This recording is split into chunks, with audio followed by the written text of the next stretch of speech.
why de na de got a momentum Cristiano Ronaldo to Chelsea no I got a momentum once and now you get tabloids no baby and one will be a can wasem Arsenal they say Arsenal 3 Fabio Vieira Richarlison and they say Gabriel Jesus but as a player in Brazilians so Richarlison be Marquinhos. Sorry. Because Richarlison there. Marquinhos. Richarlison. Of course, Spurs. Richarlison got a place in Jenny Bocham. Richarlison. But Richarlison. There be any Gabriel Jesus. Richarlison here. Richarlison no Chelsea senior players. Yes, so many now catch it. Took it. Say, come up Richarlison. By say, or Tottenham Hotspur. Yeah. Sanso they say Lenglet and so Tottenham Hotspur. They say Lenglet and chairman Chao Panabasa for the man. Omo pan Josonko. Osonko. Alon pan Jose na Manchester United at the end they say as Ronaldo the man is any agent na mo peti mama ni nyina say Ronaldo who say so sabo Manchester one we want to say FIFA analysis David I'm the 6 yeah I say the yeah aye of the 6 also round go 8 and 9 now and no na Ronaldo and say na ho be peti bako tini agent ni guso and Ronaldo to Chelsea Cristiano Ronaldo to Chelsea e gata momentum ne ba be hwe Sanso Juventus was Matthias de Ligt no obia stay away now Frankie de Jong there what is the latest they say AC Milan I'm wrapping it up AC Milan a player by your own sawa edeba I don't some now and then Gabriel Jesus be medical yeah or London oh yes and okotwa ni tika kama okoyi ni tika we say the play of the moment what is that Man City all time top scorers on Tosumensa Okon and say goals obeshes this play of the moment they say play of the moment Gabriel Jesus oh they say when obiasa cardio when asan when ka bobidin o de bobidin so obiasa obi bobidin they say Marquinhos from Sao Paulo Kofi Chere so call Freiburg oh that is great news only as a branch and all he's the next big thing Ghana players now Bobo Medino Kofi Chere Michel Simpoli against Union Berlin last season Michel Bodu you so original bomb man what a player na Ghana kwa okay you call afcon na nko yera not nchem yene Comoros na nye na obam no anu Ghana me hu say free kick no ya was pam omom jejina ho ni nyina na eja because boy ni technique of the bobo no eti transfer window your Ghanaian players so mo so ehon sababa Daniel Kofi from St. Pauli to Freiburg. St. Pauli Bundesliga 2. Yeah. They say of course straight into the main Bundesliga. And also Europa League because Freiburg qualified. Fantastic. It's good news for Ghana for now. Now you so you say if was on by Asensio Chelsea. So they say Asensio contract renewal Bianco Soma no Madrid. Chelsea. But from Enron you remember Chelsea Chelsea are very busy transfer. Chelsea are busy. Now you're reading in a Baba Share and somehow Andre the day you was say on Coach Otuado. Sorry, Coach Otuado on club. Or say the style of coaching be Biatsa jogging club. Now Andre on a club I you mother. Them so their club here. Hey. And I will catch them. So say be Biatsa club. Dr. Randy Aben so the advice that Makotokone has going into Africa. Yaba be share hon some Hearts of Oak coach. Hon sama bana. Unin say Coach Mohamed Polo. As I say a legend of Hearts of Oak. Hearts of Oak say on an proud to say on Kobenya. Kobe Obesrega Kase. Omo competition be whether top 4 or top 6 and what say 2 teams omo ko Africa no. Omo kasa competition no. Yaba be share and also say na many baby say we do top 6. Yaba be say top 6. Dr. Randy Abe say on go be nyan ko top 6. Nanga Hearts of Oak mobi. Kotoko su mobi no fan prepare for Africa. And I'm say yes start Africa they be do on start a league. It's about boss teams no ebenya sa competitive preparation no normally akomanim na Augustine Okra enso a chopo di mo bia wapa referee ne chaw wapa air supporters nyina chaw football fans nyina o say omo nyina enfanche no say ogo head referee no so no omo vanche no na sansam yebewem onu za branch no sign 3-year contract a ogo see aka with Tanzania Simba FC na no yebeti nsema no so ewo ho na abekomi ena di biaba asem ni fie abekomi say Ghana League no season e twam next season e ye pa na mum last one matches no na fixed matches nko as Gold Stars fixed has RTU fixed King Faisal Legon Cities fixed 11 Wonders Ediana fixed abekomi ena kai na asem ni on a general manager for Ashanti Gold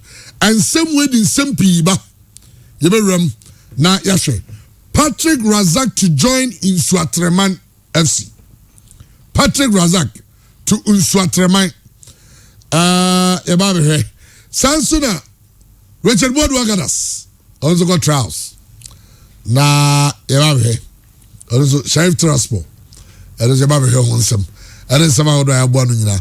Hearts of Oak say trophy no imagine omo be celebrating in the Stala. Ebin si Ghana hada.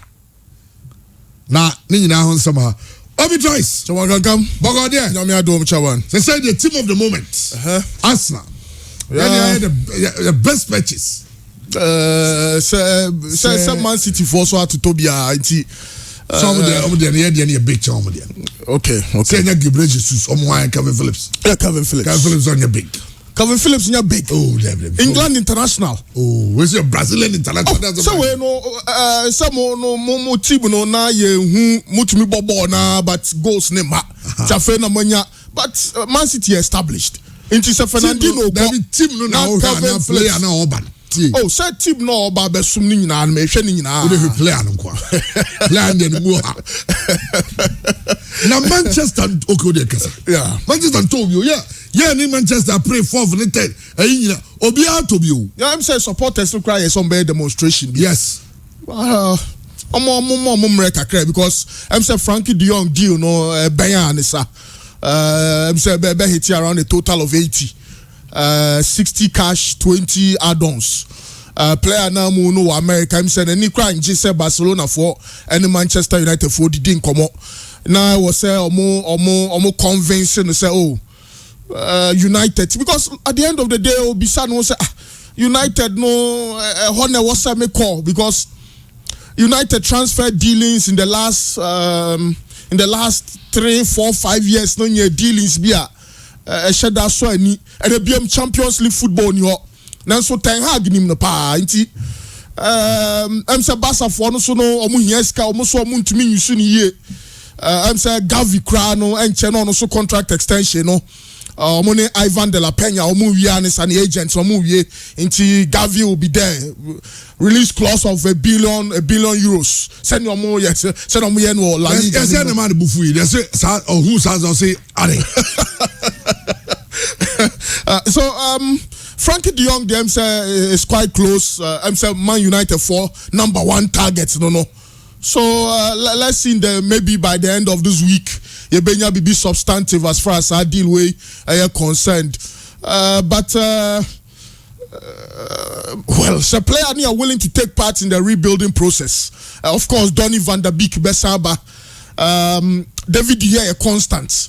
Rafael Varane, meaning next season you benya the form ni year. Harry Maguire, so I was saying the form no costro. Diego Dalot, me sure say on a permanent right back because Sarah Wan Bissaka,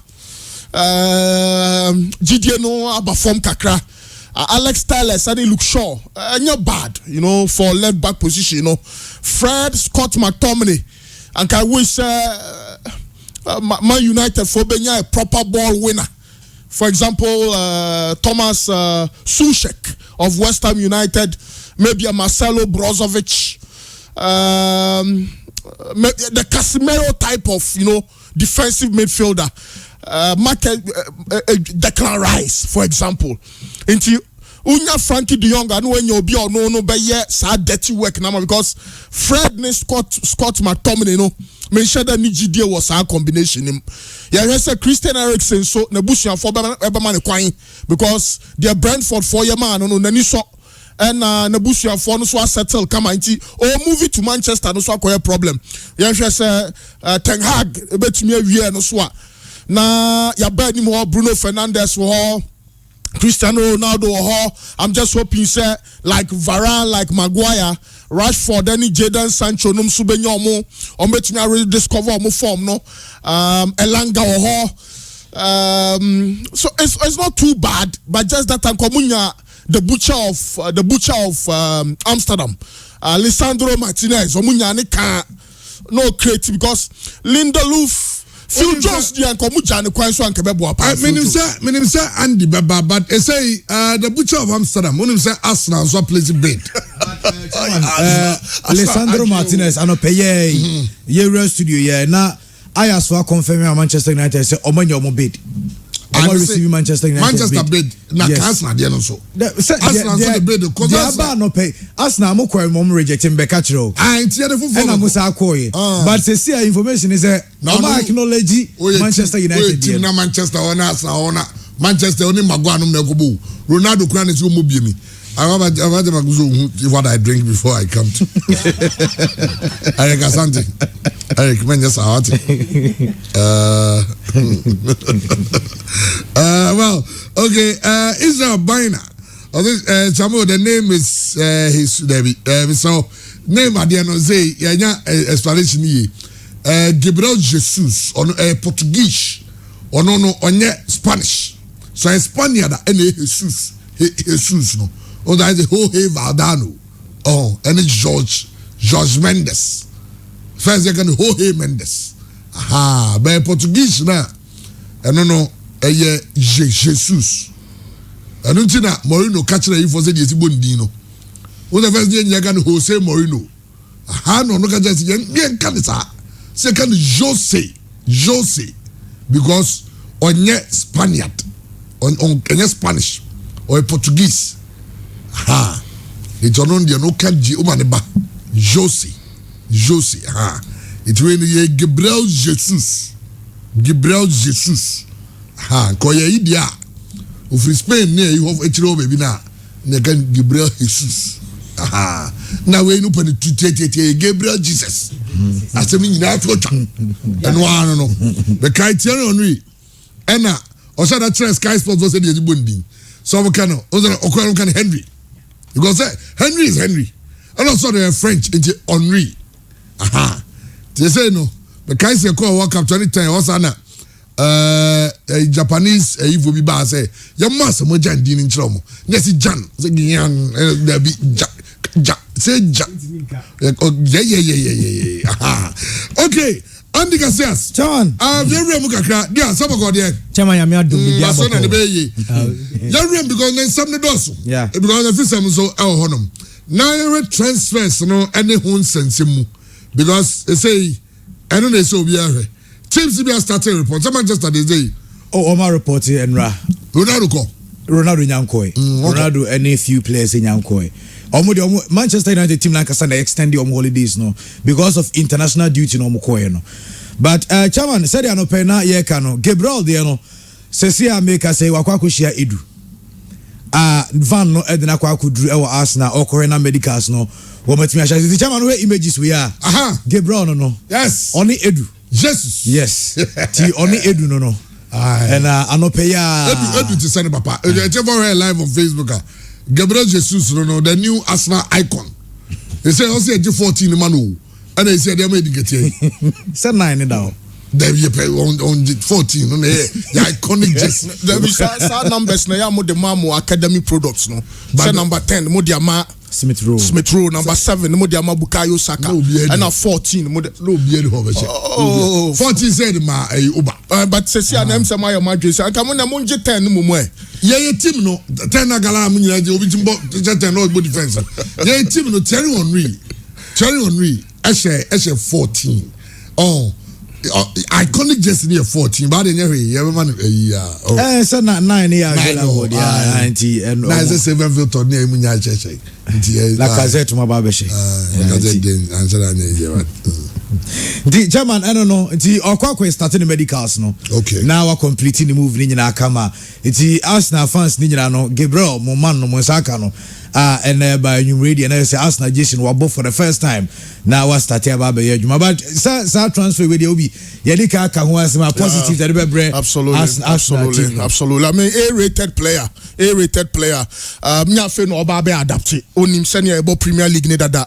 We're winning medals bebre, wako Bournemouth, wako Burnley, wabu bobo, you know the tough locations on the tough defenders. Luckily so on Ateta na ye Juma Man City on sporting director Edu. Also Arsenal dressing room or Martinelli or one or two Brazilians beer. You feel at home and the Biomo Sabe the poster boy because or buy no free Palmeiras buy no never replace Kuna Aguero, but it never materialized. Affected in the association with the senior national team. 3 years no share goal, confidence was low. But Pep Guardiola shall share you soon or now Guardiola you soon in some critical games, for example Real Madrid, Man City or Bernabeu. But Man City is a bit corner Man City for a Biemuka Bima watches player. It means he's surplus to requirements. Haladaba, Alvarez, Woho, Phil Foden, Jack Grealish. Into Muntumi Massa stars Ninano and na bench. Into Sobi Ohana. And this transfer market in the player be move Biano during World Cup now because they also only playing time now keep it fit just for the World Cup and until Gareth Bale I bet he pay so from 33 million euros a year to 1.6 million euros just to play regularly. A lot of transfers and Neshem Rantini team and Arsenal and Kasasunya team Ketwa. I mean it's a major statement because Arsenal in more Champions League. So how are you able to attract a big Brazilian player such as Gabriel Jesus? I'm excited because in Kano Arsenal Benya player kasa because as in Wenger na star attraction na drop it and that's the problem in Rania Kase and no Manchester United they facing until I was say way Fred Ruby Kwano was say Ronaldo na or Bebre Susa was say or then no two transfers nim. And I think this and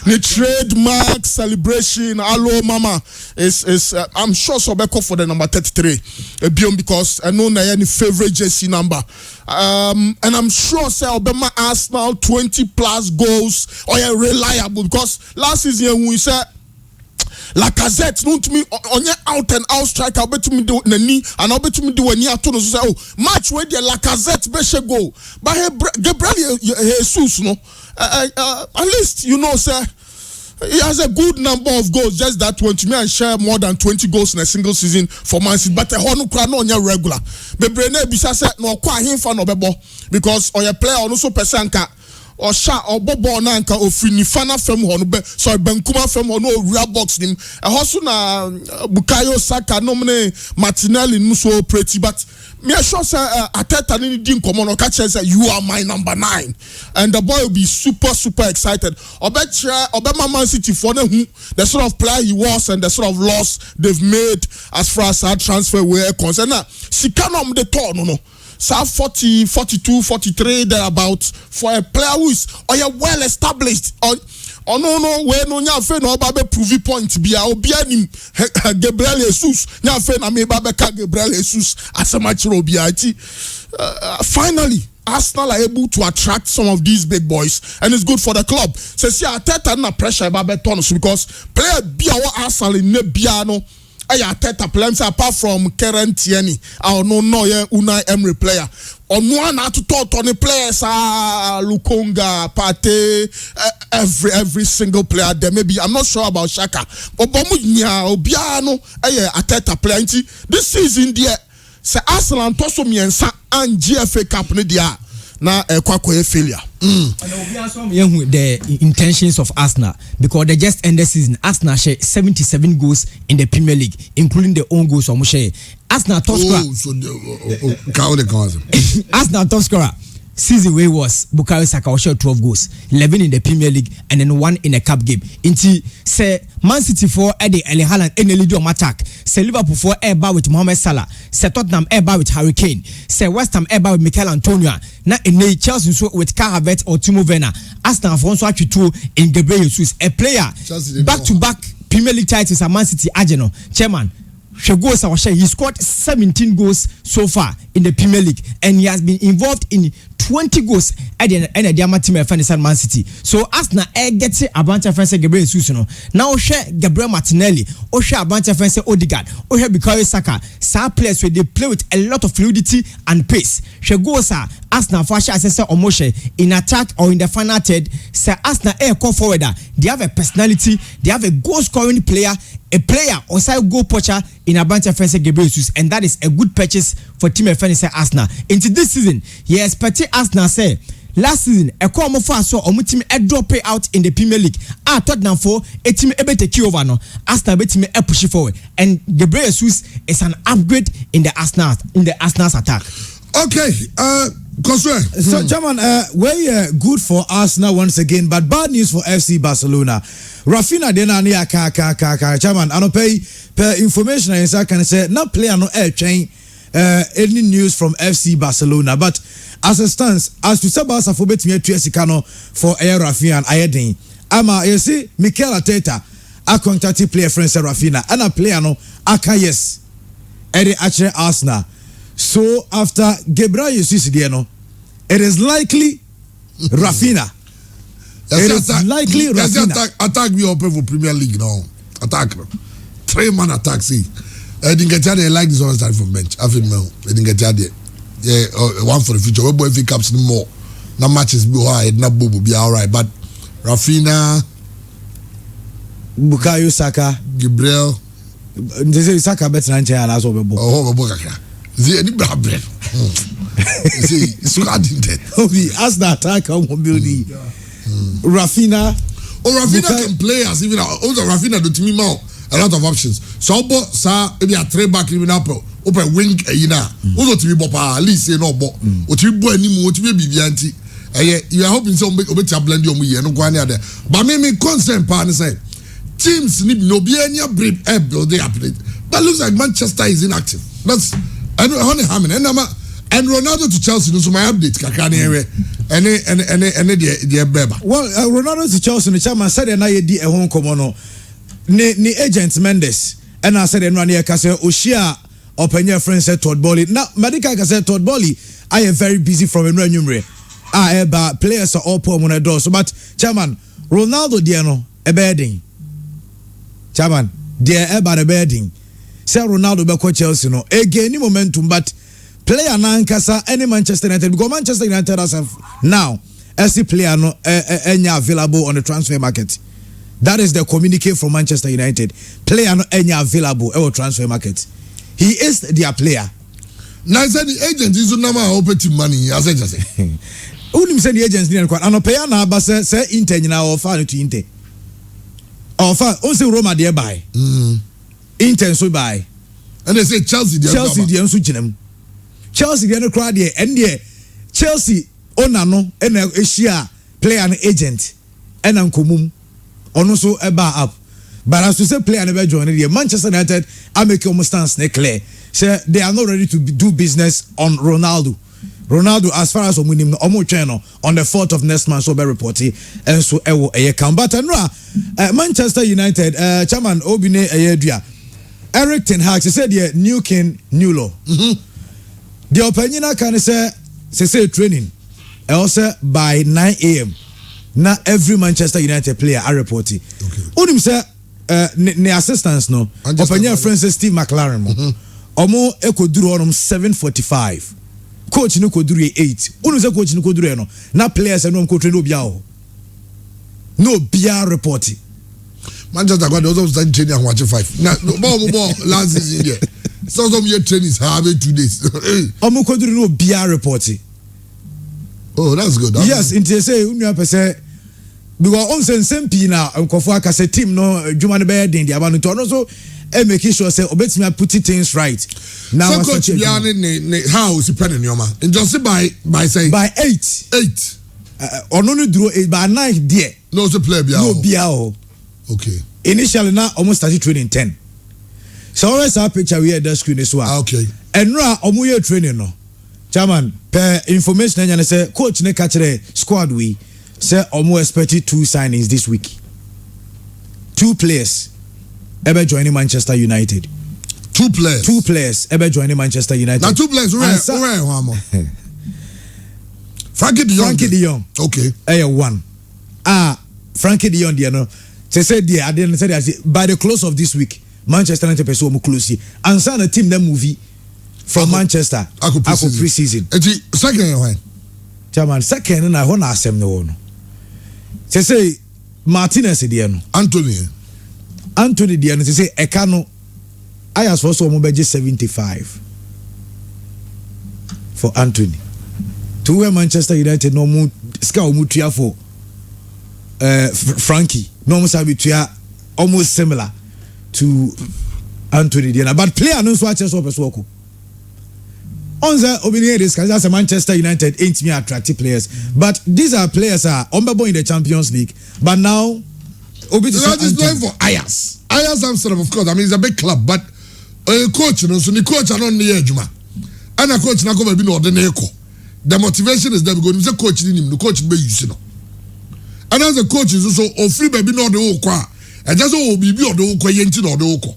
That's just na I say I'm Anthony Nisu feel said no any.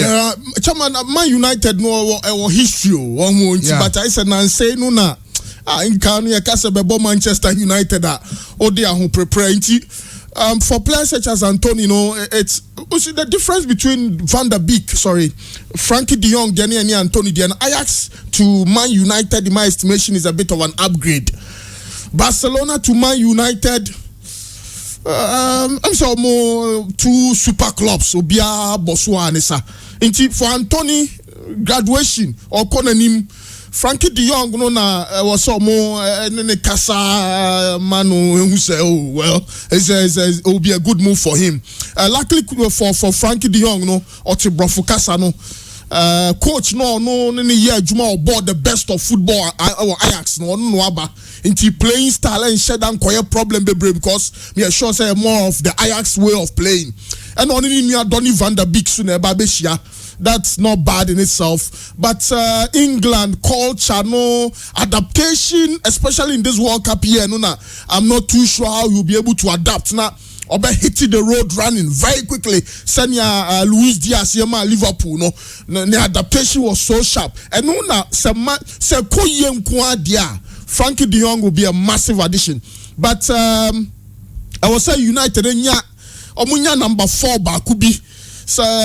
Martinez no to me ba no munya right back. Leo Dubois Olympia, that's Leo Dubois, not too bad a player. Minim said Daniel Alves Crano, but man you for because when you need to do. But okay, of course there's Dalot and also not too bad. So right back also almost sort here. So right back in Justin Timbers. Justin Timber. One fight. Villarreal. Yes, also on boss person into him senior Premier League no ACT. But my Ten Hag interview be okase Obian Kanchan is a man in Ajax in Koyi place. It most likely so benya bakum mienu bi every Ajax team no abekani team no. I think the problem is biggest problem is United owners no makocha 11 million pounds bi dividends sika infaso bi abas buy no makocha sika no and supporters need some demonstration but the transfer market is till September. There's a lot of time.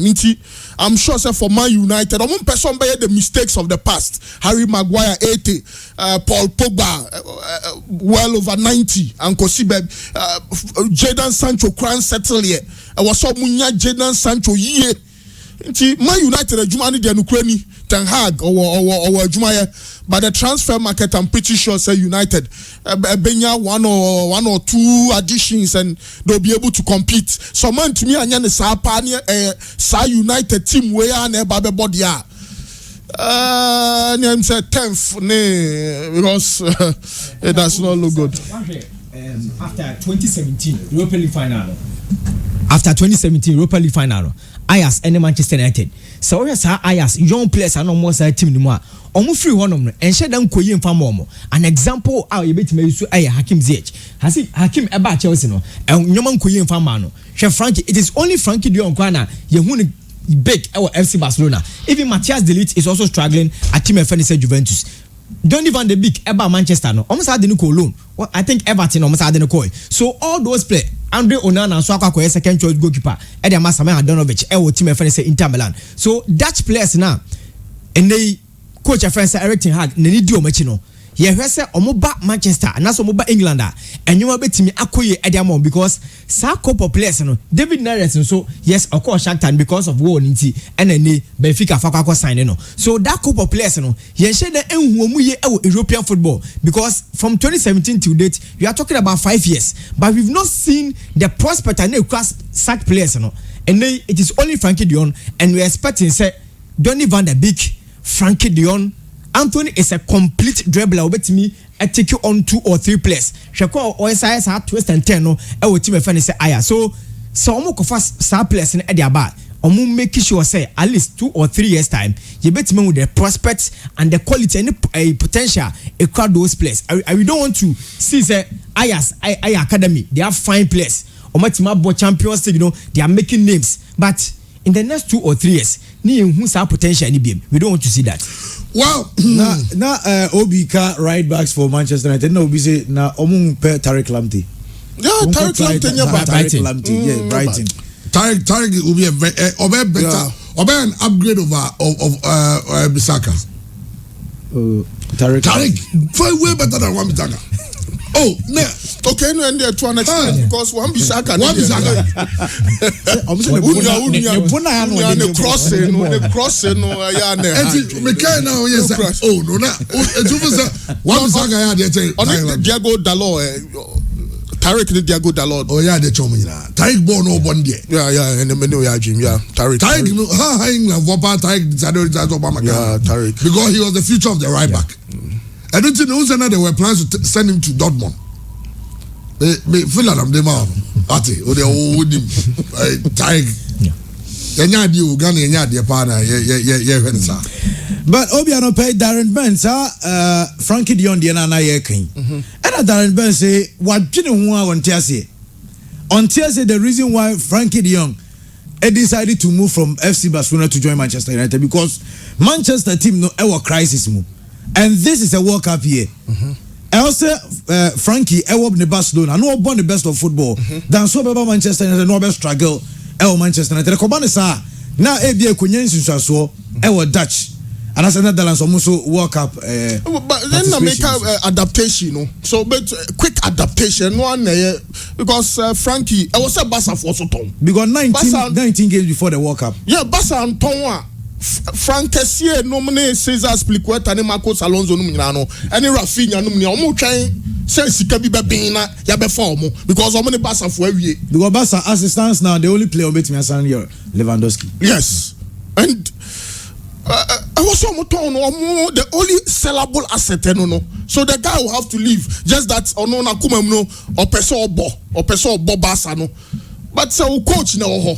Man United so rebuilding so Frankie and Obaso are na star boy because Pogba ni ho, Matic ni ho, Juan Mata ni ho. Midfielders na ka Fred ni Scott McTominay. Minister midfielder bi so ho Man United. Fred so ni Scott McTominay there. O ka mo mienu kura bomu a. Omo nu Frankie de Jong no. Nti a big platform for him is the Premier League. It's the Premier League. You are playing with Cristiano Ronaldo. You are playing with David De Gea. You are playing with Bruno Fernandes. Just that since post Sir Alex Ferguson, you know, maybe Jose Suya any dia kakra, but and yet the United of old. But with Ten Hag and Steve McLaren, you know, the future looks the future looks bright and person me positive one just that all free La Liga so no La Liga is losing a big star, but beyond that Man United is a perfect platform. Perfect. And Basa e push deal no say ye beto abante afense Frankie Dion. Onu ankasa mu de onu hu say obese ko to aso, but at the moment also Barcelona creating space. No munyes can crowd with him they are signing other players. Yes. And at the moment Frankie and the one of our most valuable assets. He bet CC he bet Menyeska. Even Lengri dey now Oka no. At a point kana obi team bia kran by so oba bepe no. Nti Barca has to push for that. So for Frankie enye Frankie ne push but it's FC Barcelona. Chairman Chelsea for Zinchenko. Then Chelsea I don't know Man City players ngwa pay. Chelsea because Martin Netanyahu, Raheem Sterling got this. Netanyahu is a former player. And as I say, omo who say defense or no. There's a problem oh. Aka Malangsa, Chaloba, and Thiago Silva. And Chelsea being another defender. Jules Conde na no more no. But enusu sika no Chelsea who say was true.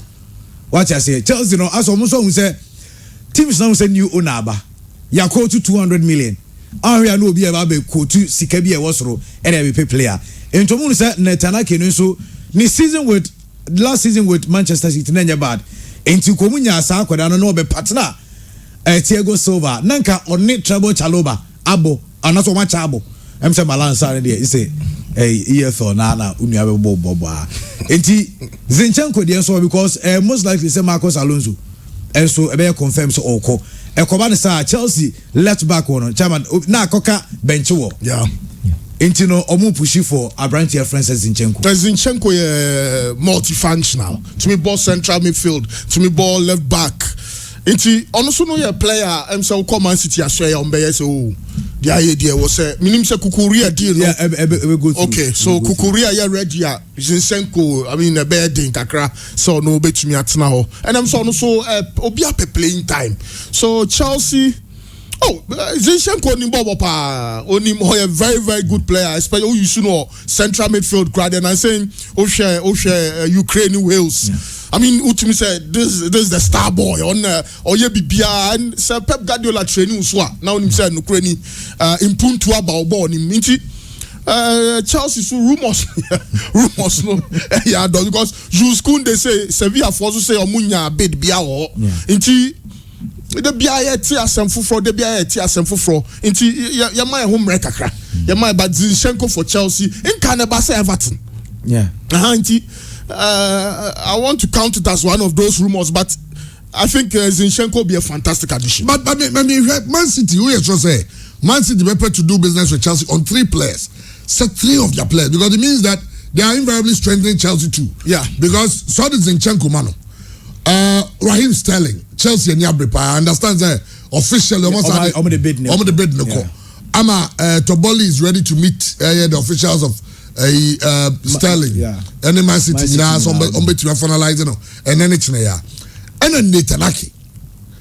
Because Netanyahu, of course, the Dutch boy will pay a lot of playing time. Unya Man City central defense. Mose man Bobo Kakramra na omo in the Champions League, omo in way. Na Stones so ne Laporte mu prepare. Enti to give 3 to Chelsea, it will be risky for me. Say omo an upgrade of players omo kono because Zinchenko eko omo de Marco Corella and eba. Sir Raheem Sterling eko. Chelsea they remember the players how. But Chelsea no omunya ko bob team na adua and ye din bi omo de ba be born is ade no. All dem chi. E dey count omo co Spain near ibini. What send omo away. Na ne wanya Chelsea say dey tey say omo de Choloba omo de be ya. Balansa. Na say dey get o twa from say ya. But in Netanyahu nom name Raheem Sterling, because Raheem Sterling, I'm telling you, he's not that bad. Yeah. Because Chelsea and Tuchel, he seems to always bring out the best in players. Yeah. When Tuchel, of course, club the Guardiola DNA he has it. Obete am a player na bobo bi ajo okura. And the man Antonio Rudiger now Bo Madrid. Antonio Rudiger no share no bi company. And now no so an kai grazi baby no nyade. Aye ya na no dey go play Madrid nti obetimi I players ni bibi. So So I think it will be risky for City to. Yeah, but Chama is Kasam. Nye team bia ne betumi atua Raheem Sterling sika na mano. Nye team bia ne betumi atua Nathan Ake pay no. Nti this time we share big clubs na Cristiano Ronaldo to Man U. Cristiano Ronaldo to Chelsea, Raheem Sterling to Chelsea. You know, sad deals no was wrong now because someone a bit to me to Gabriel Jesus to Arsenal. Someone a bit to me to almost salaries no. Inti Drew Babiswa na acquire Sikazem because Obit say Raheem Sterling on to me about Brighton. I know to me about Nottingham Forest. I know to me about Leeds United. Leeds United say Omoton Rafinha on Bebrepa because Calvin Phillips got all Southampton way. And nobody Chelsea team no more. Inter Omukra no Omukra players but esro no so no mrante ni sika no moje no obi ampese obeti ni pay so onwo ma wiase na nkasa ye den enti kakra na oje no wanya bi anka ho abebi awo na no enti na obi se titi no mromba se ye nko ba bia ode ma ye ntina na ye bail obi se bail unya bi mo so obeti na wa age ni 33 million euros na no akọ America akọ so akọje 1.6 well because wa age 33 na ma what is too much? Unless I am sure I want to believe that in the deal, no man for the image rights. Yeah. Because 33 to 1 there. Now what is 32 million? What is over? Oh, Kubacho, where is Zana will be kind. World Cup year or prepare for the World Cup. On the day, Wales for neighbor. Wales qualify for World Cup. Entino copy be obenya bia bona oba World Cup na so etimi abenya a good tournament at the among the world's national team. Well, yes, yanko AC Milan kakra na yanko Italy. Na enra na branch your friend said Divock Origi enso ekoduru ye ewo Milan. Say Milan are returning into the Champions League. Yeah. Na ore Milan attack na say Zlatan wo ho. Olivier Giroud ho. Zlatan e men kan kan. That I don't know about 3, 4 minutes, 10 minutes, 15 minutes. That is when you say Zlatan, you say 40. 40. It is Zlatan there, but I'm with the Divock Origi, any the Olivier. Oh, anti-rubbish, yeah. Rafael Leao, Salamikas, Junior Messias. AC Milan so she team. The Champions League and the league. Yes, the league. Most importantly, the league because I was some who defend the title. No, and now Milan so no boys no more call last season now. Brahim Diaz. Also Tonali. Boys na bobo pa. Stefano Pioli and the Tomori. I am who say England for Bobo na Tomori na F5. I'm say, oh, we are super Tomori na or start ahead of Harry Maguire. but let me share. The one just say, Obi, the English press also they give too much pressure to the boy because look at English boys are almost free England. I go boy in the Serie A because they be say England boys don't want yet Serie A how they how deal. But look at even Chris Smalling, Tammy Abraham. Fikayo Tomori. These boys are playing well. Yeah. And one does to women are no more Premier League. Yeah, playing time because Fikayo Tomori or boy himself virtually every game this season. Tammy Abraham, one more cry Jose Mourinho. Which other player?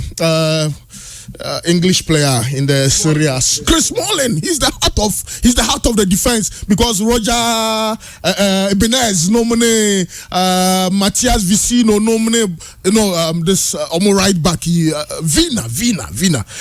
You know this boy Chris Smalling of course in the finals of the Conference League and the leader at the back end. Tomori has Sabon week in week out. Definitely you improve. Fikayo Tomori, our either Man United or whichever club, or by play second fiddle to whichever because even United, I'm sure say Nessa Phil Jones, Crabtree United call Italy in the next call up on my friend because Italy for no Bemau start playing time, you know. Olivier Giroud, for example, of free Premier League Divock Origi next season will be a better than Brahim Diaz. It will be Real Madrid force almost uncle for my dear. Theo Hernandez was the best left back in the Serie A last. No, a surplus to how will Real Madrid sell Theo Hernandez? No, my cover fail on Mendy. Till date, that transfer no Mentias here. but Shabrante the ball obo. So about who intina say team because of number one targeter. Players sniper because onimsa me ba nya fe na adeachia say adeachia onimsa coach na se me mra inti me kwa me na me number one choice and so ya dia players be bre consider emomo freedom nra caliber man kwa kan say ko Samuel Boadu o GDS Sonko ne Kumasi boys nim because onimsa ni na etwakra na ni nuanom oni omoti Kumasi ano omo na be so ne nan na ma omti na unya sa assurances from coaches na eboa. And I'm excited say French players be brave enya konya wo Italy wa omo make waves pa. Well, I say I'm not happy with Obi's submission on Dion's move to Man U. Why is he afraid of Barcelona? I say Barcelona Barcelona I said yeah. Honestly, when the team are not more sport for now Barcelona. Babas why Andy Origi now the medicals are not okay. I tell you here live on Facebook and I want TV.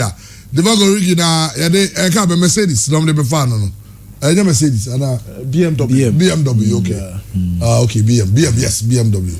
And I'm the fan around here no and no hena is a superstar now. Yeah. When a lot of playing time where he but he's still the good. Yeah. Liverpool. Yes, Barcelona film no cry alone. Yes, Liverpool post as their best goal.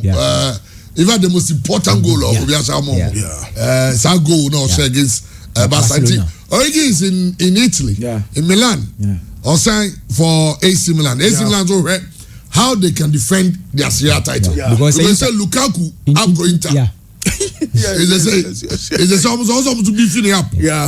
Because tough challenge. Up their hands. I know for Liverpool they come Milan, so he's going as a king. Yes. Oh no, he's going on his terms, and that's good. Chairman, message Basa for there, a few there. Papa.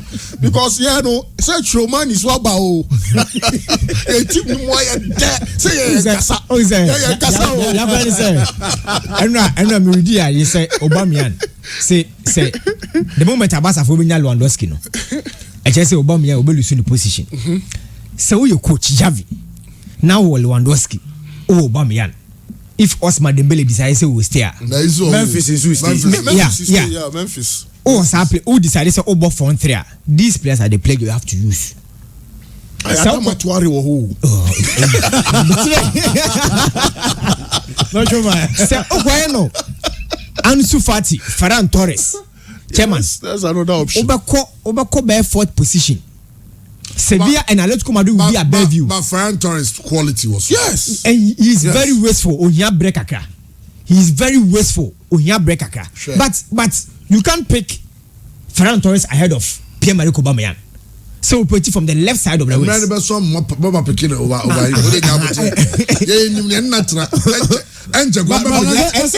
Form no so. Aubameyang at Arsenal. Say any performance based na modijano. We say enche. Na but Bob dey on go grandma. Okay, Chama based on form.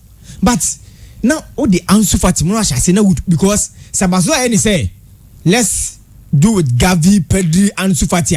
A bit take time because Real Madrid there. But some end this season is good. Yes, at the point Javi did well. But so Lewandowski can one. Chairman. Do my next oko anymore na chiri no. What about can because the Madrid there no. CC at the moment they can even at a point in their season. No musu Kamavinga. But Madrid the omo yen the mo be say the omo ka mo be because Madrid team now they champions they got the Romania be ka ho no. And it is going into the next season. Kamavinga no benya more integral role. Yeah. Now, Barcelona the Barcelona and Lewandowski. I mean, brilliant. Huh? Yeah. Lewandowski is one of the best strikers we have. You get personality in attack. Exactly. But they say moment they na kwe bibi o akwanti mbeto no. Na mbeto no say can beto grinding. They say it's a mutobi. And I'm up Lingla just extra why pa jo. Also say clear books no. Aye. They say Barcelona situation of course the Bartomeu do ma be doing there. What team they go good no. And na brand TV send message say TV rights ne other deals are merchandise na basa for selling ni nyina no na yentumi nya say scan no enkoto player this year ton Frankie Dion and am say e kan e da honom no e kan dey so this wo clear every wo I say what dey kan also ka che ne say mon kwa na say yama mo kwan wo Europe say mo bete yi ma say mon kwa ni tima ya play ma say mo bete yi ma because you be man allowed and you allowed wo Europe say team bi njiji ska because mo so mo yan sa de na o ka say bi team yan njiji ska Kata for national gas omo ye bima. Omenya be 1 trillion. No me be dis munu o libo mu. E tell say dey mo bia ye bima. O books dey obenya no. And one now spend it. No now spend. Ba mo dey no, ya mo anya bima. Special dispensation. Ya mo special dispensation. So mo ye bima Europe because mo dey no. I think that is the situation of us. Quite sad but ka mo timi sign Lewandowski agreement. Remember Real Madrid some competition. Because Alonso nominate all those players on Bebano. But Xavi Zubenya had the kakro because I attack now. If them Bailey no stay now, or Lewandowski or Aubameyang or Ferran Torres or Gavi or Memphis Depay, Ansu Fati. Basa Zubenya some quality. Yeah, kaba Basa asemze omochiro mo ni na quality so some to me enya nyoma ya. And imagine say Dion but unfortunately they also come on say Saint Maestro. Saint the Red Champion, Maestro. Also, your Bob, so one wish you well. Also, I get you about my and team no. Yay. Okay, Andy Johnson. Chairman, me who so posted we say Titi any name asem no. Chite. I was saying Chite. Aha. Brazil head coach. Or PSG manager now. I said, "What the Pochettino wa friend donkey. It be a donkey, not just a thing. Donkey from Boko. Or a donkey. Or say Brazil head coach.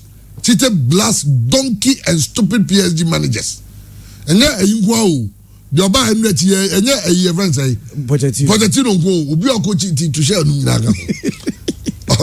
Attend the Onyabute. Or say, Omobo Neymar white instead of affront. Say, na papa I don't have one net. Nemo Bazona in Obo. Nemo Bazona in Obo. As I said, no kind you know, West no reason and one them say, and then I'm no home. Because Neymar say Omobo Neymar affront. Some man more central role. Name how many Abraham was about no did agron and no did to share because Oma name I demand does it to share account and a Pochettino they're supposed to Emery so me donkeys and stupid till from Vanche Adienche Asama Panican some name on the white also catch a name where your foot on the name also catch a serious name a born now but absolutely simple. Anything or Brazil for now. Almost said that money. Nancy no can be children say they also your mom be our yamomo. But Brazil or the body diagro. Brazil what them me ya cry and it's diving. What Bonica Crabina? Neymar has to be serious. It's part okay. One of the problems are PSG face for Champions League, because big games, you have big players, but it do some moment you don't see Neymar. He has scored 100 goals for them. He's getting them everything, but for the Champions League and then Brazil national team no and never could do baby born na Vinicius say born me say we don't money say ya anu nye serious be 5 years or 6 years oba be lead Brazil national team no and because work up is going to depend so much on a bunch of things. I think say Oye project on Vinicius so him say o say onu ankasa contact Carlo Ancelotti and anu obusa no ade a Oye fa Vinicius ho a e ma last season Vinicius born or boy also by now when shada productive sir but now in terms of assist any goals no Badema Vinicius into a contact Madrid coach Carlo Ancelotti are seeking for advice on how we say use Vinicius at the World Cup.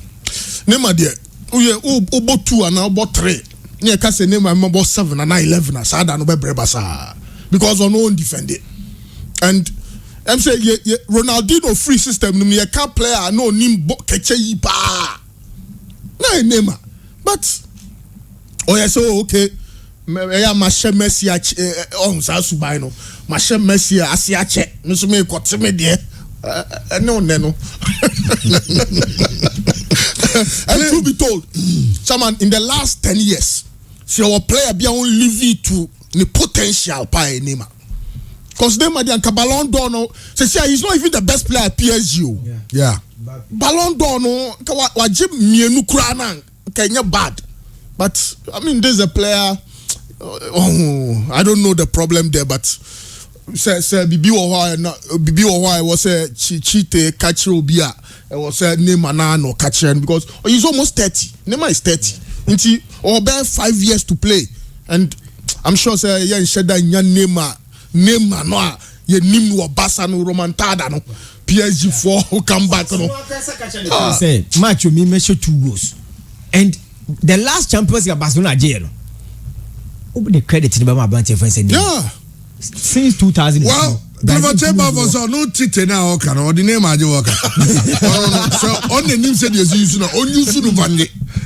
no be who say on the name you su Kwaja this say as we will bounce back strongly this is Barcelona nothing has happened well yate Andy now chairman we are there so imagine the next World Cup after this one everybody this year Nahanka coaches way at the World Cup 2026 US Canada Mexico yes now ejare mame sa listen on here say this here tinti say imagine like a club and the manager of Germany Zidane France Ten Hag the Netherlands Jose Mourinho Portugal Pep for Spain Italy so Ancelotti Carlo Gavedo oh Gavedo nice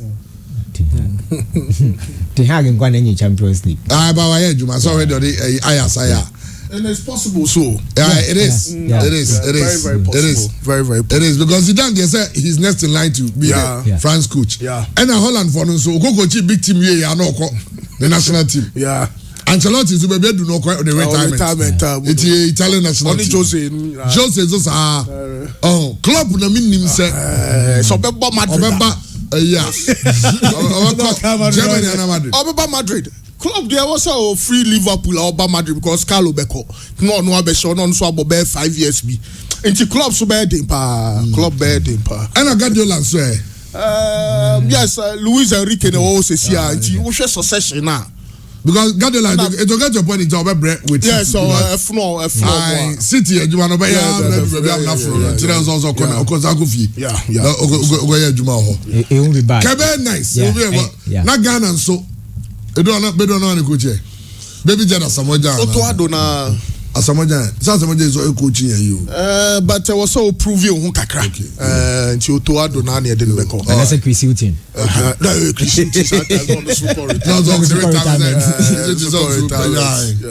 but chairman ejare mame Samuel to the na chairman ne obi na duamo ehwem Juma eto so person ye ewo Cameroon omo football mu no em say anhwe asesa de ne ye possible a na Ghana it was the etiwo ya ebedu da bi no ye players no mze kotoko ejili na players ni na obi apeso ko Cameroon because Samuel eto person Cameroon for league no mo no say omo league na group A and group B also by 2025 omo person omo ya na league no A1 ebe ya one no mo 16 teams 16 okay 16 teams no na opeso omo ye na players na aketu asemene makoyi omo standard of living cost ro enti anya require player bi ane enti okakra no na $645. Cameroon League to be reduced to 16 clubs with minimum wage at $645 by 2025, and that is calculate 625 Ghana city Ghana is 5,146.88 pesos. 5,000. Asama Samuel can say by 2025, that is in the next 3 years. Also Cameroon team no league no player on Jiska Kra. Not just 5,000 Ghana. That's a massive vision. That's a great vision. Oh, when your realistic vision say, I'm going to work to ensure say by this time say Nedru. What are we also doing? Ghana have been associated 300, 400, and then 300, 400 already make and Bofu, and they didn't player for Bosome. 200 Ghana in the players. I'm hoping say. Also we or address the name omo Congress. Yeah. And or address I'm hoping send can you Congress. The biana hemra sha and it will and it must. Now you tina whole Congress from Anopa to Numre. Adea sha we change sha and the will. If you change the must. Some now we discussing. I'm hoping that they will go to Congress and the discussion will be that how do we pay our players? And it's okay. Even also player be at the minimum should be $200 and not $300. Say team on team interest kakrano. The players should be paid $200 a month by the next year or two. Now you're quaying. Now so money you know go to Congress or no. I'm going the basic a. Yet you're quite progressive discussions. How do we kill match fixing? How do we improve the salary of our players? How do we get sponsorship? Now, any discussion, yeah, Article 2, 3, 4. Yeah, right. You will say one must. Time I covered by no. GF ni gaka kabo mu say. Omo kwa ban ha kwa jisika say aban twa players ne ka. Proposal no mo de ko no mo ka say yentwa players no mu say aka Ghana Premier League obi aka 1000 Ghana cedis. Proposal mo de ko no. Time I covered by no. But oboko bi Aduana Stars, oboko bi Mediema, oboko 11 Wonders, oboko Mina Sharks. Na sika sem no enye kra 500 ko bi obu ho onye. Me kan say ye league na interview. You see Hassan Chiefs Mina Sharks player say omo ball games 8 makumako 8 without head coach. At a point no muko training na. Omo do training grounds onom no. Na omo so taji so mu fie efirefo e be kan omo ye training. Because obu ha onu sika sem ne nkoye. Introduce se ofrefie sika obenya no. No say de bia mani nuamo e wo ho. But maintain that say whether parliament, whether GFA, whether GFA ESCO member, whoever yentina senka say no omo dwene say yemfa teams no nko 20 but Samuel to say what so uko tinisho omo bo 16 uko ba bi o ha Ghana no me dwen one sad na mentiase league na say no need numbers ni bi ka ho dey be ka ho say once omo be ko Congress you be say omo 20 team omo 20 team league onu say obi aware say a year the baby start applying no wow omo 20 team league na one mu na nkika dem you be relegated 2 it your cars here you do not back on cars on your relegate naga 17 yeah in tennis idea has good boom the relegation there because they are demoted now it's good normal relegate you in stay now they the three can vote for next election they got 20 oh okay now who yes can ever players more 18 team league. Who's a concept? Andy, I tell mom for the lovers of tennis and so you call Wimbledon nationals here and meaning say mom hey Andy one can say we Wimbledon now Wimbledon nationals here and said you for the lovers of tennis you Novak Djokovic I struggle to win ne set 3-1 and of course Andy Murray so a brave pa to also win Olusu the first set Ansana Otimi aba be winning but the only news about any good for Wimbledon is a 2021 finalist Matteo Berrettini was tested positive for COVID until he's out now Ibenya Rafael Nadal playing against Argentine Sarundulu and of course Serena Williams is due back on center court after 1 year I'll withdraw from injury and also Banti for the lovers of tennis I'll be to follow Wimbledon live Emra Koso honum Marco Verratti so on the year as I confirm ko na story way and then I'm the Daily Mail for the high story and say I confirm ko na omusika any jewelry na sika ye bobudin no enye sika keto obi o jewelry sa ofie any sika enti se ofie dia eze obi o see 2.5 million worth of cash and jewelry and omo property na property no enye omo de Ibiza there's a property near Ronaldo Luis Nazario de Lima Ronaldo property ne dia badomo ko je holiday home and I'm going to renting. Now, and on that, as an almost holiday no crazy car. Any jewelry on the coin guano, Okaboma, 2.5 million. Minya Bama, Michelle, why you go there here? Okay, then go so. I say, we know what the gold near jewelry on fire.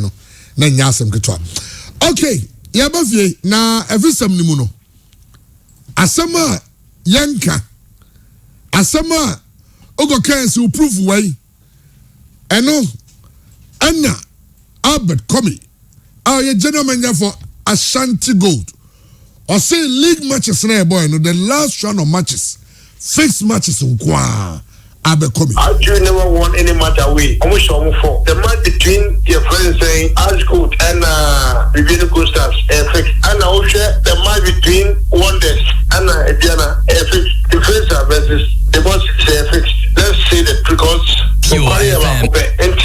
before say do last match 2000. Apart from that, you know, the referees, you know, did very well. Though no, they are bad not, you know, I would say a lot of them did very well because away teams you go winning matches not there until you can determine what happened. Until the league and the Americans say good.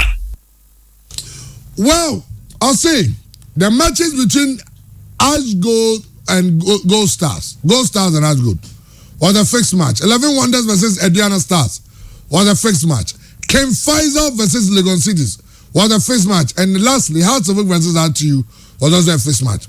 Let us not be hypocrites, or else we wouldn't move forward in football. Where in summer, I'll become a general manager for Ashanti Gold Sporting Club. Attitude Jamra on this space 88.7 FM in Sunyani. I train command on this answer no true ja. Now fixed. Chelsea way fixed. I say to you, no more winning away match. I'm going to win against Chelsea. But it's just how much is on same be bad, so all right. And I'm sure how the folk fall. Actually, never won any match away. I'm sure for the match between your friends saying Asgood and Vivian Costas, FX, and also the match between Wonders and Diana, FX, the first versus the boss is FX. Let's say that because Mokari about before say do last match 2000. Apart from that, you know, the referees, you know, did very well. Though no, they are bad not, you know, I would say a lot of them did very well because away teams you go winning matches not there until you can determine what happened. Until the league and the Americans say good. I'll be coming summer or the Atudan on a same way. And call you my heart of Okra and a crowd proud or Casa de Found. Say, as of we taking it on, also by churches and him, and yet, Adea almost so. Say, Accra Hearts of Folk, FA Cup champions who will be representing Ghana in the CAF Confederations Cup. Omo last game, Omo boy in the league. Omo ne RTU boy, RTU show Omo 4 no. Fixed. Mekaisa Paino Babontinga say, and you're fixed, Shani Ashomo, and who sends MP.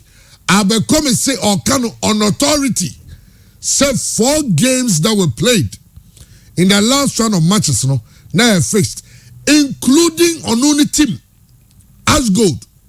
Now, no, Yabman is here relegating, because about first match, demoting because about first match, no, they went ahead to play another fixed game.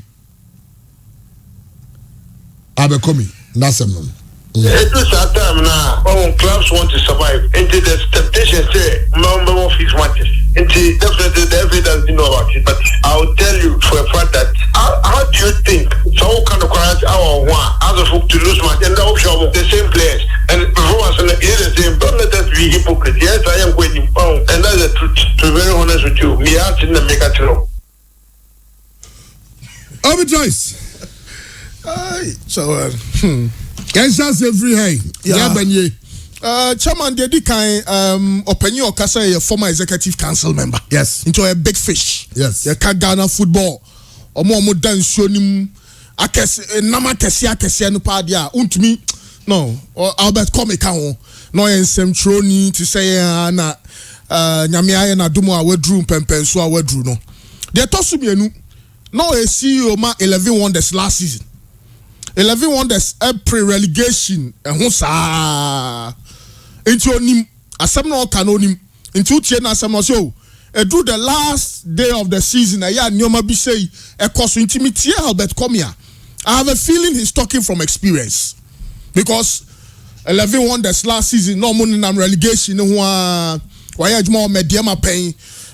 So football, the dirty side of the game, no, onim sanyesi etie. But mami can we just by the way. Acha chinachi oba be pacho. Oba be pacho say nsem no kan no na hodo do no kakra enti because on phonetics committee I'm say by na numere na china no pana ni sa kan letter ethics committee hona he has to prove because then some no day. So therefore you apologize. Into me my for aswati. So Albert come best aba biom abeka say some no kan no. In some drop for no na ya dane no. Sa no babeka. Into me mamu lead no or the bad mo ama hu baby a asem no eko. He's not just an executive council member, former executive council member. He's a close associate. Yeah, close associates of the current FA president. Uyi be miensa Albert Come ka. Albert Come nipa miensa omo be president pa come first three oka ho. Inti ninsam no we just can't take it lightly. Oh, of course. Juma yetmika oh match score line be the last game of the season. Chama okay say no even coaches, even referees, efro results we about omia ya sharp, you know. Inti ayan komo ayedi and a bad publicity for our league. But for it to come from this source among the states of Ghana football. But in some opinion kind so oni na source one and also be a problem because Diana Stars in Share 11 wonders will touch mind that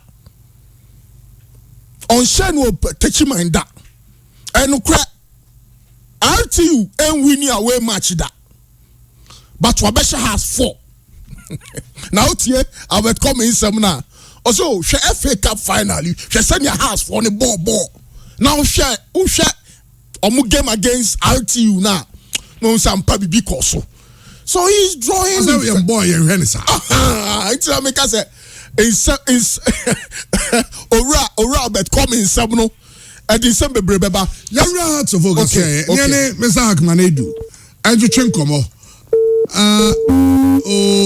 the line not drop it okay chairman Ash God ni baby any goal stars in Bella any yawa no a pre-goal king yawa no Ash 2 goals or share 2 goals ni we say na in Bella abone de me mene da no or share 2 goals no aye goal king second half ni yawa no every game ni mo ya changing no and a substitution akoso so you can sit back and make that sort of conjecturing maybe to me atina haka but chairman say every Albert Come na no and no kai say oh don't let us be hypocrites and we hold that there there's now football na ya no ya higher ho chairman ya higher ho well Mr. Akmanedu ya chairman no pay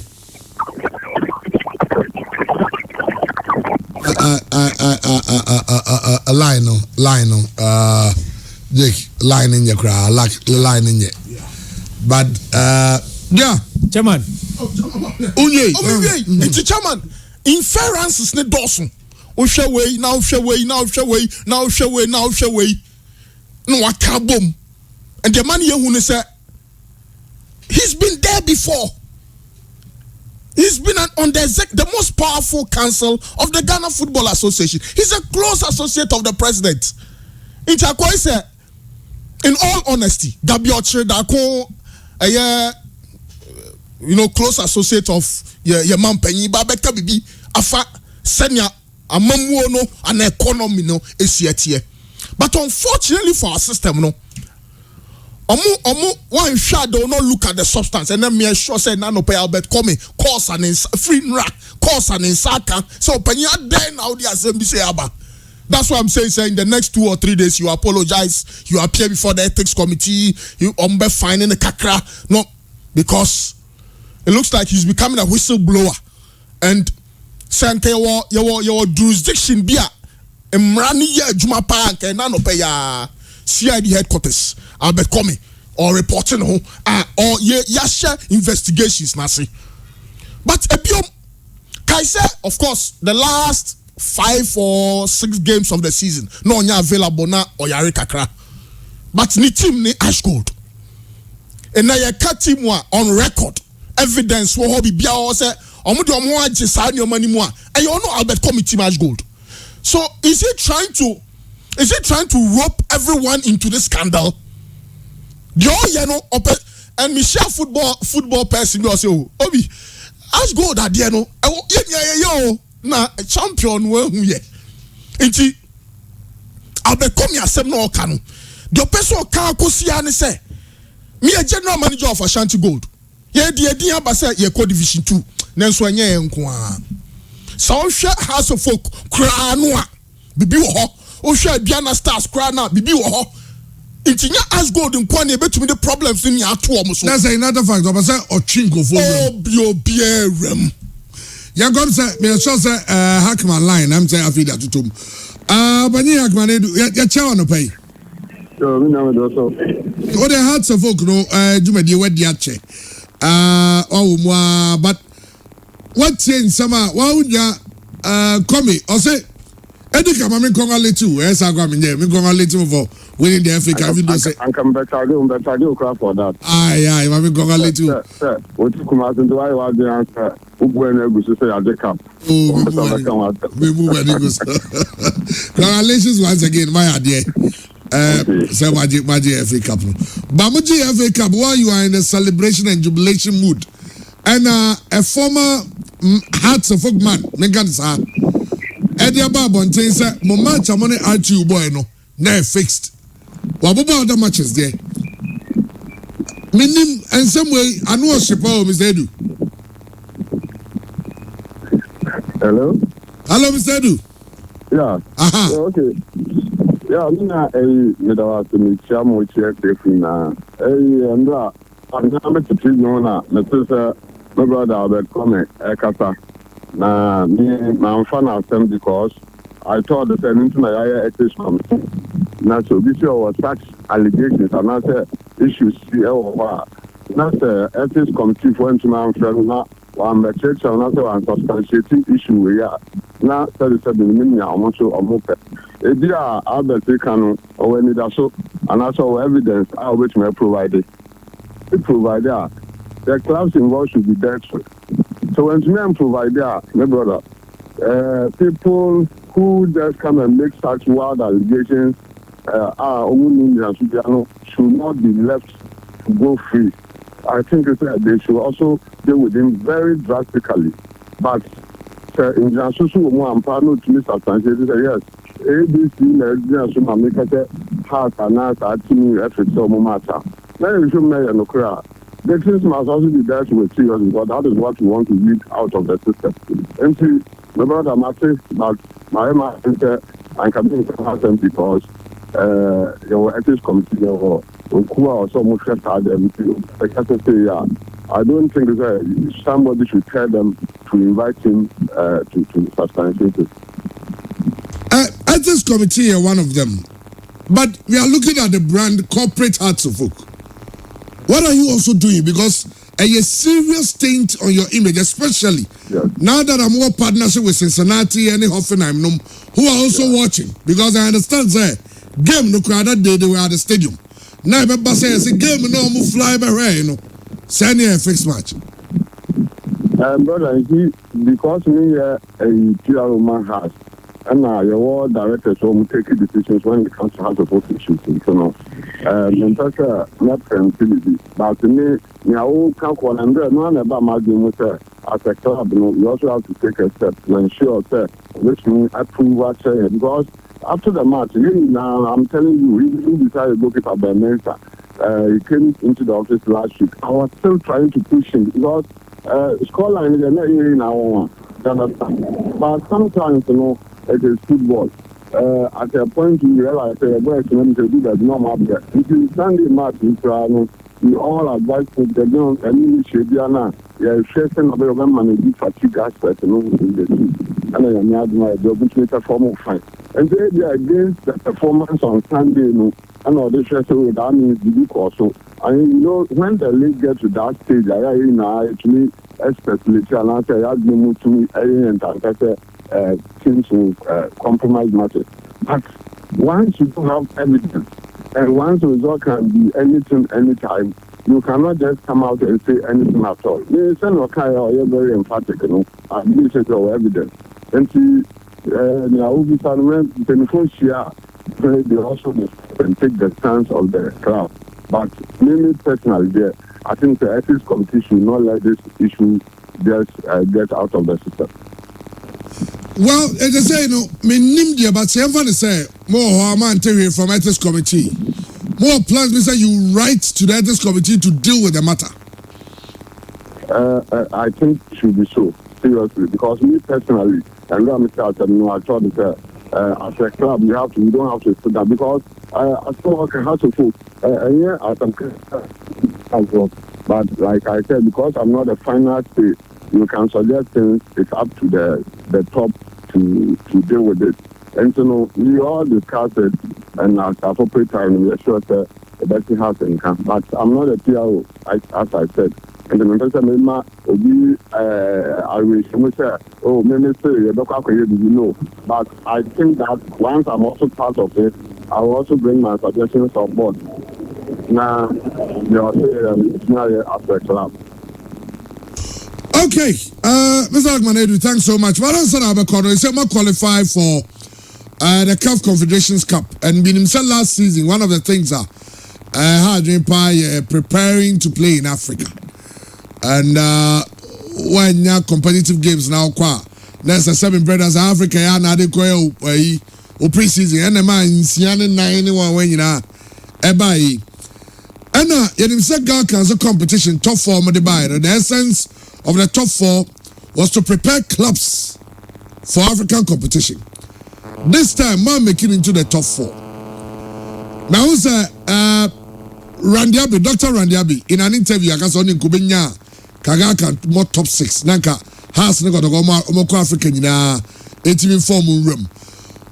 Who say top 4 or top 6? My brother actually said argument wrong. Listen, the whole competition was organized or was brought into the system to have the 14. Those days, look, I am not a first 14 on the league, and I'm more represented Africa, Ghana. Yes. And by any means, I mean, you have to. If a team is not to the top 4 but has qualified for Africa, why do you give the competition to teams who do not need it, and then you leave the team now or not qualified to play in the competition out? So I don't see why we should even sit down and make noise about this. Even if they have to call it top 3 plus the other African campaign team now, whatever name they will give it for how to cope to be part, it should be so. Other than that, there is no need for the competition. I must be frank, if how to cope is to be part of it. Now, we won't have to be a water competition because the main aim or objective was to help the teams prepare for Africa. As simple as that.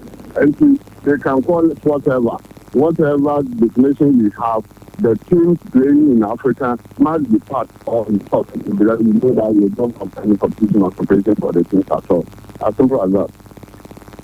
It's in effect House of August for top 6. Of course, they should. I don't even want to waste my time on top 6. What I'm saying is that House of August should be part of any competition. Yeah, there's a competition. Protocol automatically must be part of it because they are qualified for Africa. If they say they don't want to play, that is different. But House of August, even if we were the last team on the league block, once we have qualified, the competition was meant to prepare teams for Africa. We have qualified, irrespective of our position. We are going to represent the country on the Confederations Cup system. So I don't think. Well, line not dropping, but I feel like he's made his point. Mr. Akman-Edu, House of Oak say the entire idea you buy no say you name Obiam Zamra. Yeah. The entire the top 4 buy no. And they say I better prepare clubs going to Africa. Yeah. It is first Rebecca. Now first, second, third, fourth and count. Now FA Cup winner. Abba. By that time, Rebecca maybe a Kobe Union FA Cup. Yeah. It's now first, second, third, fourth. Yes. And the Africa Street. Yes. The first and second for Champions League. Yeah. Third and fourth for Confederation. Yeah. And the guy the top 4 by say the competition will prepare the teams for Africa. And it's a FA Cup buy. And one you lose your slots, no. Yeah. And by him and maybe you call G8 class. Yes. You have the first 4. The winner of the FA Cup, now F5. Near the 3 teams from the Division 1 of Premier League, no. They're the Omaka home.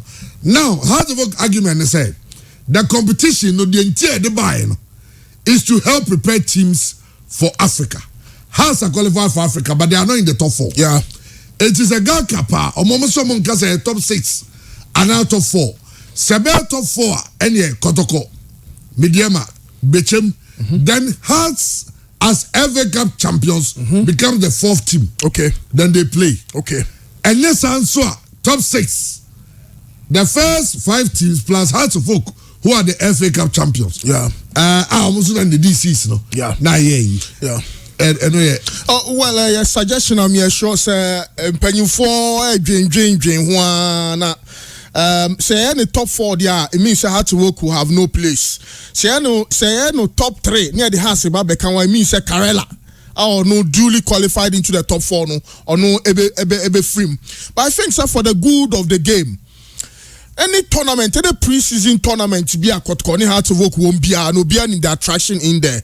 So we can have, for example, in the first game, Kotoko versus Mediama, Bechem versus Karela, Olympics versus Hearts of Oak. And no crowd no your rivalries be miensa bi ana mienu bi wo mu a ebema tournament no aye there. And yes, the top 4 should be meritorial, based on merit. Teams not more to saying and on every season, but so the true essence of the Galka top 4.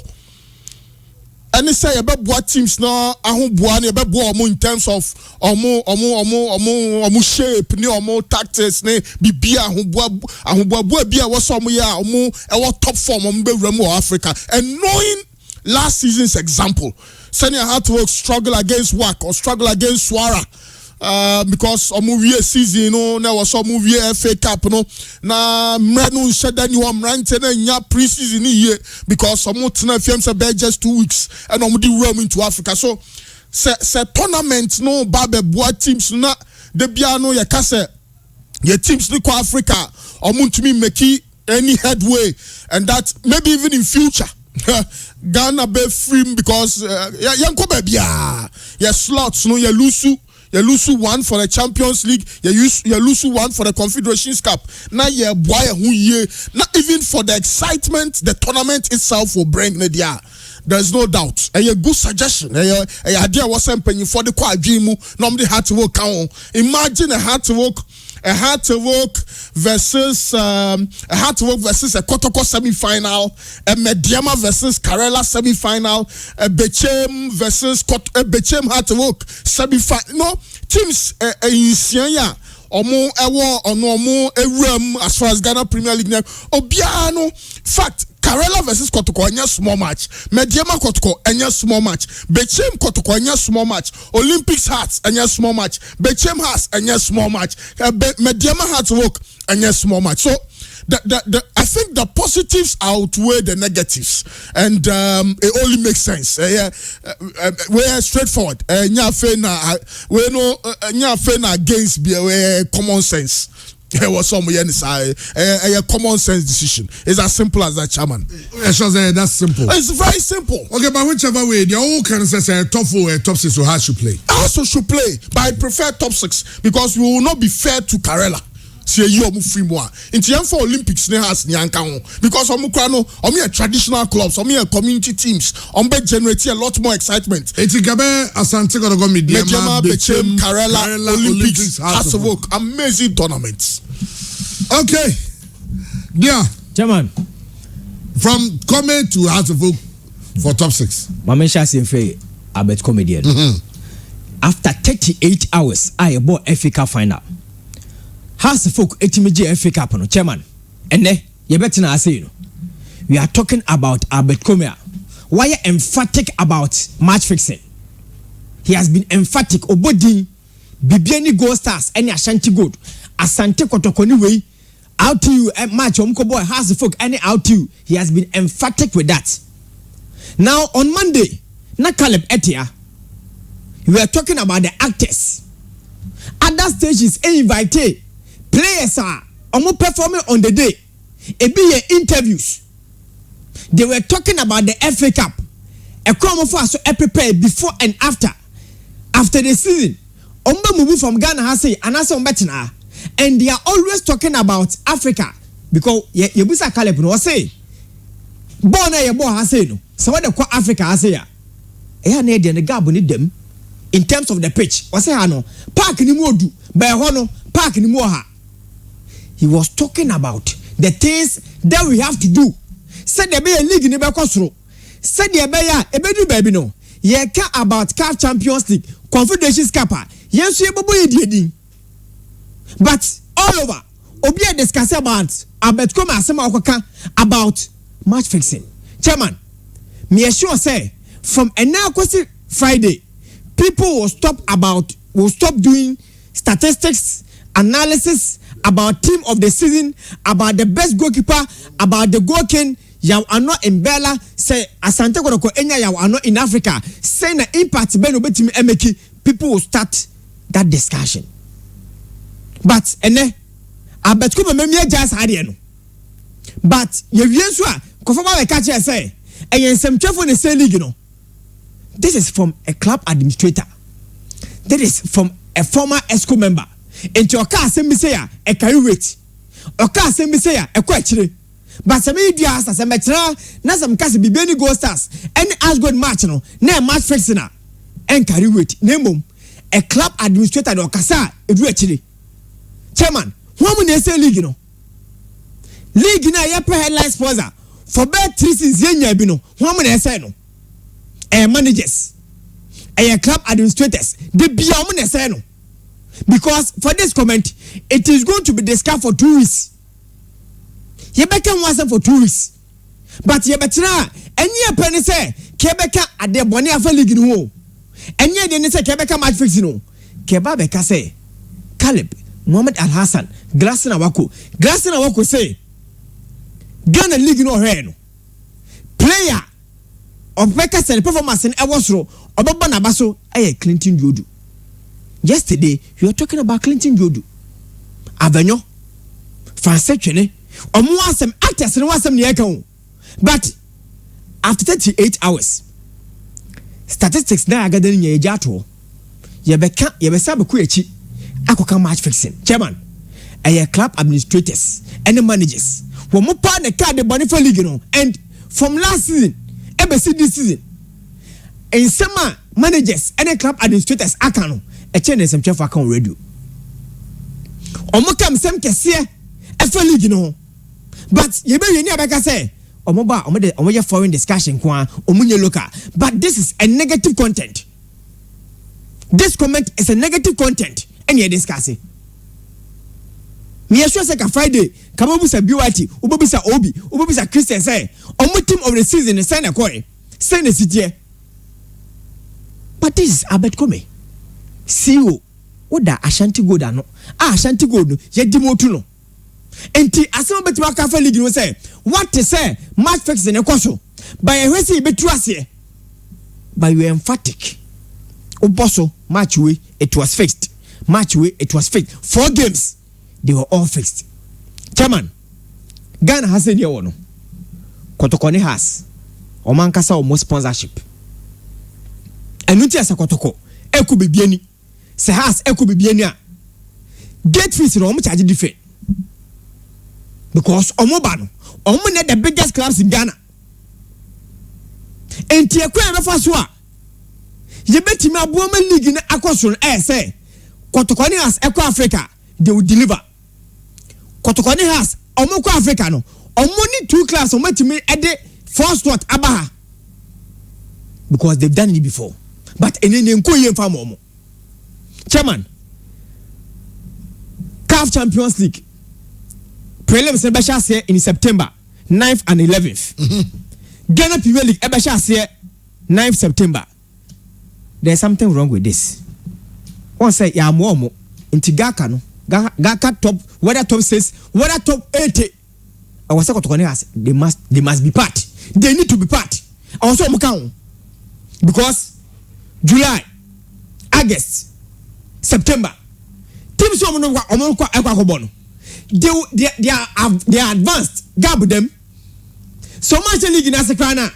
Nasa Dronas only North Africa for Nuko chairman. They are advanced than us.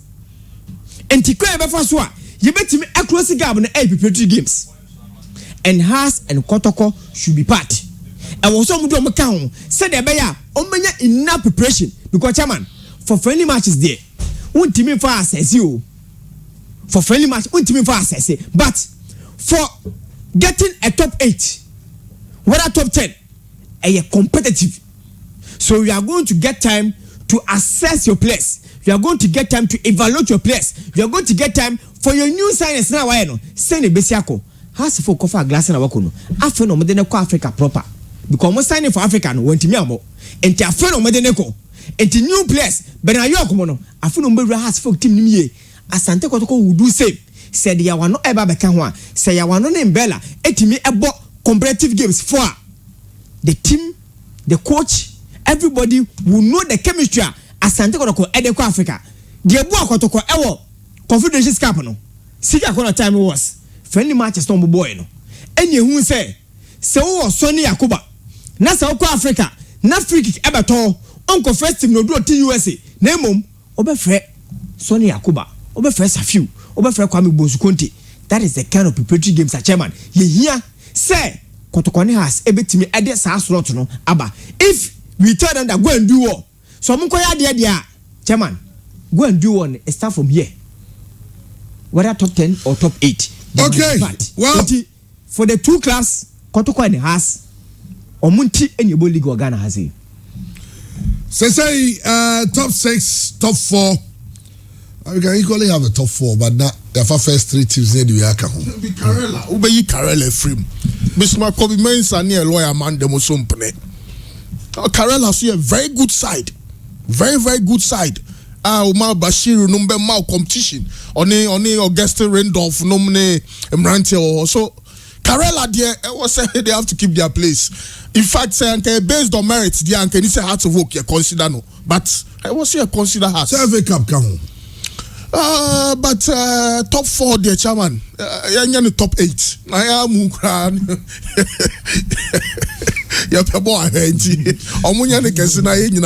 Okay. Well, anyway, some runs so say they diga can get slow crash chocolate arabe pacho. Say Jumedia course so Africa final. Oje record no pacho unti the letter of apology or the buy no or say or pa ubia Mr. Kislu's Richard, the Patriots management, their teammates, the fans, and of course the good people of the half region. Also Pubiacho, and of course I'll say the grow Jumedia Udi Wanyadi. Abrante say Oko Simba for 2 years. And only the yet and so if we know I say okay. Ninano I want someone has yade. But now monitor show no a chat room. I Washington View Hotel, Peter Nellet, Oni Oliver, John Munina, no monitor show. Okay, Washington View. Okay, okay. You have in Grace gift us.